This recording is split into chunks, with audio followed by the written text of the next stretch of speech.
Hello and welcome to another episode of the Don't Get Me Going podcast. My name is Zoe Lulinski, and today I do want to get straight into it, but before I do, I'd love it if you guys go support me and find me on Instagram and YouTube. Same title, Don't Get Me Going. I'm also on TikTok. I'd love it if you guys go watch some of my videos on there, just rankings, a lot of fun stuff like that. But I'm going to get straight into it today. There's a lot of exciting news. It's almost Super Bowl time, which is, again, just crazy to think about. Last week's games, playoff games, were a lot of fun. You know, with the Commanders versus Lions, which was the biggest upset, and I'll get into that in a second. Eagles versus Rams, Texans versus Chiefs, and the Bills versus the Ravens.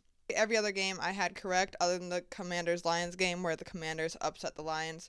So today I'll be talking about these playoff games, looking into this weekend.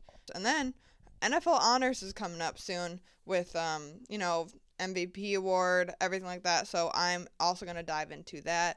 But anyway, let's get into it. The biggest surprise from last week's games was the Commanders beating the Lions. I mean, I know the Lions are injured, but they have two coordinators, Ben Johnson and Aaron Glenn, who both already signed head coaching gigs somewhere else. So that was a quick turnaround, but that happens a lot. I don't think that's anything to be weirded out by.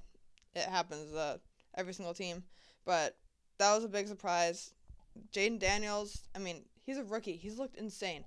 With this Commanders win, you could easily say Jaden Daniels is the best rookie quarterback of all time. I mean, he's in the championship game as a rookie. And then Dan Quinn has done a great job. Cliff Kingsbury has done a great job. Give props to all of them. I mean, the Commanders, they went from under 5 wins to being a championship level team. And, I mean, hey, they have the Eagles. It's the divisional game. I mean, they played them twice already this year. I mean, they didn't win either of them, but this is a winnable game for the Commanders. But again, the Commanders-Lions game was very surprising. It wasn't even really that close. The Commanders were in control of their lead the entire game, and the Lions were coming from behind. Jared Goff completely shut down in that game. He had 3 interceptions, and the Lions were also fumbling left and right. They did not look like the normal team that they usually were, even despite all their injuries. I mean, they actually had a lot of players come back with Monty and Anzalone on defense. And I, like a lot of other people, had the Lions winning the Super Bowl. I think they're one of the favorites to win. But, I mean, every other game from last week I got pretty much correct. You know, I have the Chiefs. I'm not going to back down from the fact that I think the Chiefs are still going to go to the Super Bowl.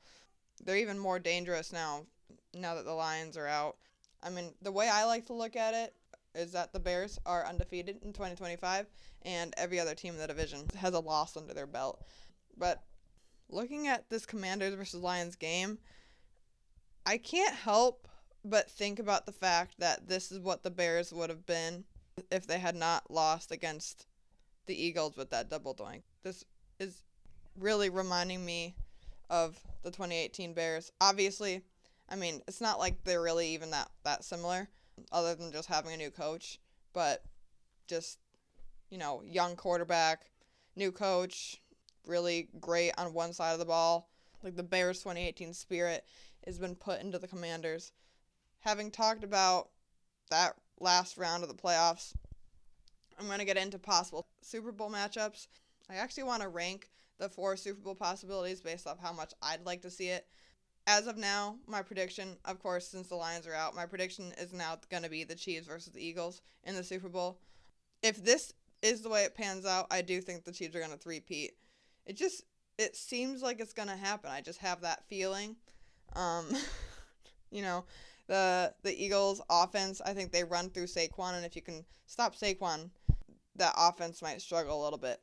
They've been struggling with the passing game all season, so something's going to have to change there. But the Eagles' defense is top 5 in the league right now, so I'd be putting up a challenge against the Chiefs for sure. But getting into my rankings of Super Bowl matchups, I would love to see the Bills versus Commanders. I would be happy with seeing either of the teams win, Josh Allen and the Bills. Just knowing that the Bills in the past had made 4 straight Super Bowls and didn't win a single one, that fan base deserves it. The fan base is kind to every single team that they go against. I mean, they donated to Mark Andrews' charity that he supports after they beat the Ravens, and it's something that they've been known to do, which I just think is really cool. I think the fans deserve it. Josh Allen deserves it. They've continuously been playing the Chiefs, so it'd be really cool to see them get into the Super Bowl. And again, the Commanders. I mean, how crazy would it be to see Jaden Daniels make the Super Bowl as a rookie? I don't think there has ever been a rookie that has done that. So that'd be really cool to see. I don't think anyone would complain about seeing the Bills and Commanders, two new teams in the Super Bowl. And number two, I'd love to see the Bills win a Super Bowl. So I have the Bills versus the Eagles next. Eagles, yes, they have made the Super Bowl a couple times. I think they have a couple likable guys. I'd love to see Saquon win a Super Bowl. That'd be cool. Bills versus Eagles, I think that'd be a very entertaining game as well. And then at 3, I have the Chiefs versus Commanders. Again, just the Commanders.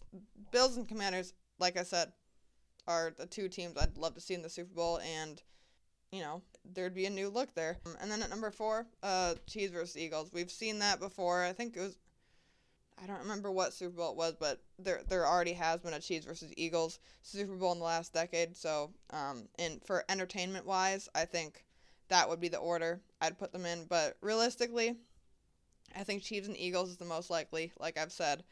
Bills versus Eagles, I think, is the second most likely. And then going to Chiefs versus Commanders and Bills versus Commanders as the next two likely options. And then another thing coming from the last few weeks, I know there's a lot of complaints, and I might have mentioned this last episode. There's a lot of complaints about the playoff rules, which I'm not the biggest fan of big changes happening in the league. I think, there's continuously being more games added to the regular season. That's inevitable. It's going to happen. But I think the playoff rules should stay generally the same. The questions with whether or not the division winners should win. But if you take out that and just put it in with the record, like, of course, the Vikings were a wild card team with 14 wins, which just does not happen that often. I think it's a rarity that you see 3 teams in a division that are playing that well anyway. And then I feel like it takes away the purpose of divisions. If you don't get anything out of winning your division, then I feel like it kind of takes the purpose out of it. Also, along with that, this year has proved that there is no need to even change it. The whole NFC North. So you got the Lions with 15 wins, the Vikings with 14, and then you also have the Packers. But all 3 of those teams were one and done, so they didn't even win anything. It ended up really not making even that much of a difference where they were placed anyway. So I think, if anything, the events we've seen in these playoffs have proven that there's no reason to change it as well either. We had a very entertaining game with the Buccaneers and Commanders. The Buccaneers had the 4th seed despite them having the worst record in the playoffs. I think that's kind of just what comes with the game a little bit. I don't think there's a big reason to change it at all. But getting into some of the big fun news that I'm super excited to talk about is the Bears hired Ben Johnson as head coach. I'm super excited about it. I think he's one of the number 1 options at head coach this offseason, and the Bears got him. I'm super excited about it.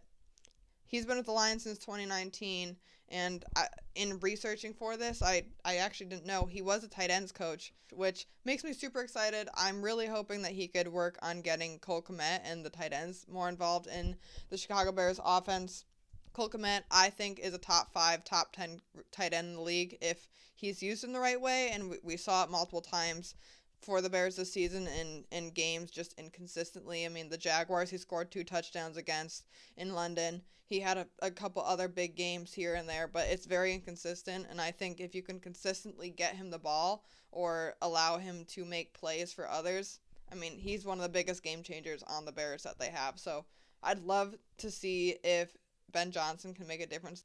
He's been with the Lions for a while, and the difference he's made for the offense is impressive. This season, they were 2nd in total offense, 2nd in passing, 1st in scoring, and 3rd in red zone offense. And I can keep going stat-wise. I mean, 33 points per game. For a Bears team that has been struggling with offense and keeping up with the defense that they have, I think this is a great move for the Bears, especially with a young quarterback like Caleb Williams. In his opening presser yesterday, Ben Johnson also mentioned that he's going to be building his playbook around Caleb Williams. So he's completely scrapping and tearing down what he already had with the Lions, making something completely new, which is also something we have not seen for the Bears.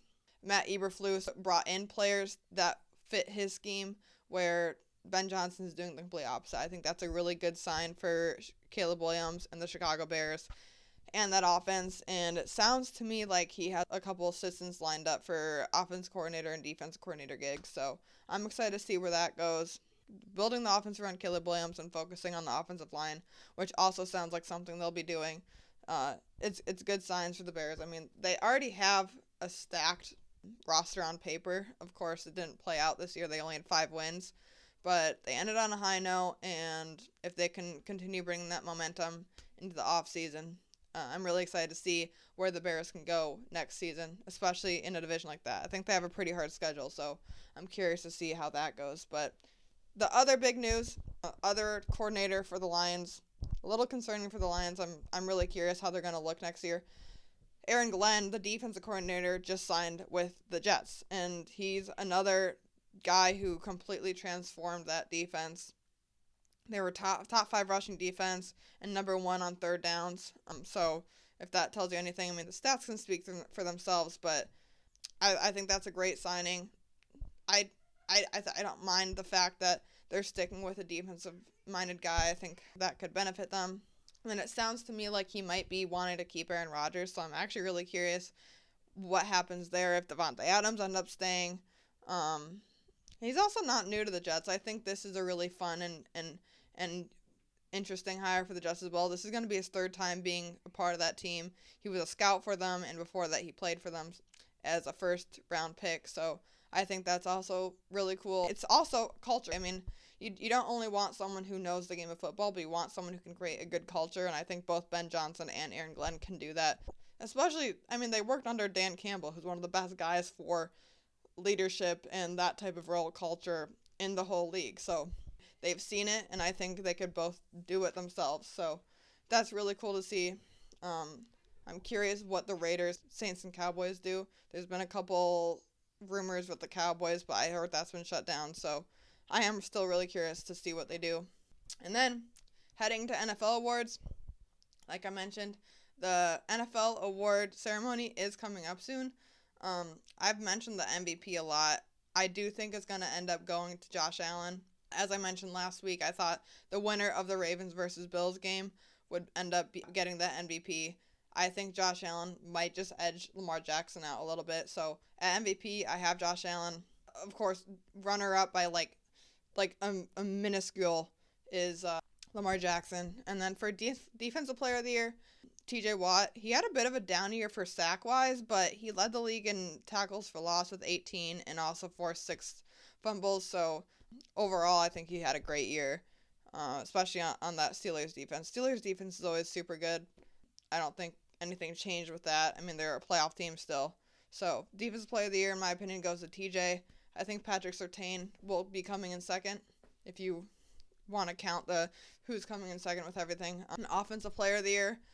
I mean, I wish you could put him in the MVP conversation. He is a finalist for MVP, but Saquon. I mean, Saquon Barkley hit over 2,000 yards, almost broke the single season rushing record. He just played lights out. Every single game, he'd break out probably, a 70-yard rushing touchdown. It's insane. I don't think I've seen anything like it, and he just played absolutely insane. I think if he played this well last year, he would have won MVP. He just happened to play this well at a time when there's 2 to 3 other quarterbacks that are playing lights out as well in Lamar Jackson, Josh Allen, and Joe Burrow. Joe Burrow was a very underrated candidate in this conversation with MVP, all of that because of the record of his team, but he was playing on par with both Lamar Jackson and Josh Allen. For Offensive Player of the Year, definitely goes to Saquon.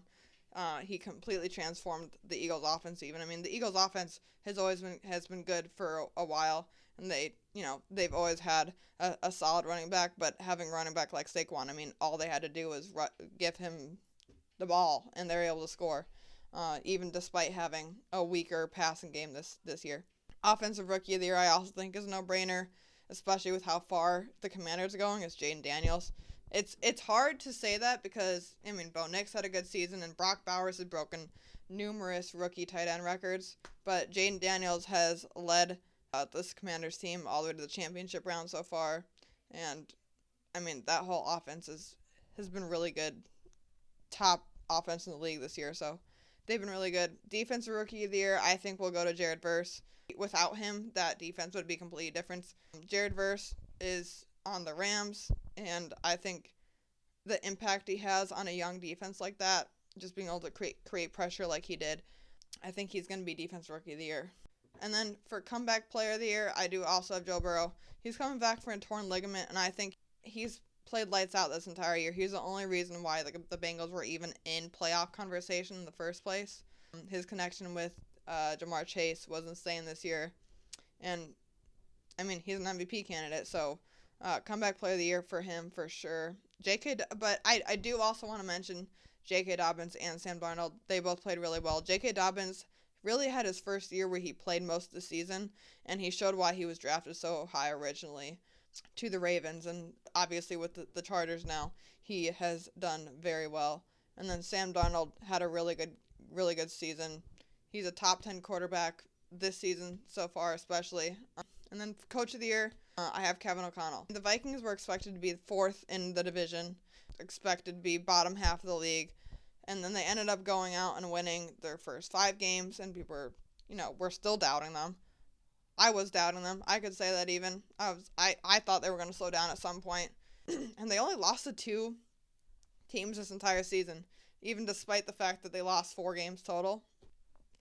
I mean, fun fact, if you want to tell any of your friends this, they lost 4 games this season, but all 4 of those games were only lost to 2 teams with the Lions and Rams. They won those first 5 games after their bye week and then lost to the Lions and Rams. And then at the end of the season, lost to the Lions and Rams again. So I think that's actually pretty funny. But yeah, Kevin O'Connell, what he did with that team, especially with their expectations, I think he very much so deserves Coach of the Year. And I'm super excited to go watch the NFL awards when they're out, I think in a couple weeks in February. Don't get me going. Thank you guys for listening, and I'll see you next time.